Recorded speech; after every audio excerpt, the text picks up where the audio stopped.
So we know that there are typical sites for psoriasis, and those will be over the elbows, very well demarcated, tend to be quite a salmon pink. Mm-hmm. With the silvery edges. With the silvery scale. Typically for psoriasis, if they're itchy, so about 50% of people with psoriasis do have a lot of itch and others don't, but if they've scratched it, they bleed very easily. And they'll get them on their knees, on their elbows, but other common sites might be behind the ears, so you can get cracking and scaling into the scalp, in the nasolabial folds. Could you get those in the absence of elbows and knees? Yes, so you can just have scalp psoriasis. And scalp psoriasis is more associated with arthritis than plaque psoriasis, and specifically on the nails, actually. So I showed a picture and we can bring it back, but nails are really important to look at in dermatology because they can show features of skin disease, specifically psoriasis, where we get quite thick, ridged nails, and we can get lifting of the plate. So what happens there is when the nail is no longer attached to the nail bed below, you get white nail, you get the white extending down, and you can also get quite uncomfortable thickening of the nail and ridging.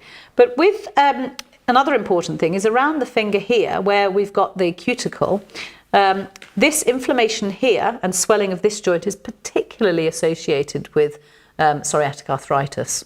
So it's called dactylitis, and you do see it in ankylosing spondylitis and other inflammatory arthritis.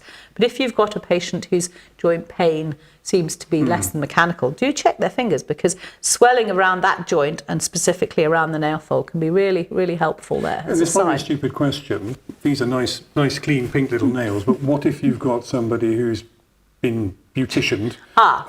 Yes, that's a tricky. So look at their toenails. You don't normally shellac your toenails. That's one thing that might help. The nail fold still, but also you can ask the patient, when you don't have false nails, do your nails feel? Because sometimes they'll have covered them up specifically because the nails are ridged or lumpy. Yeah. So that's one thing.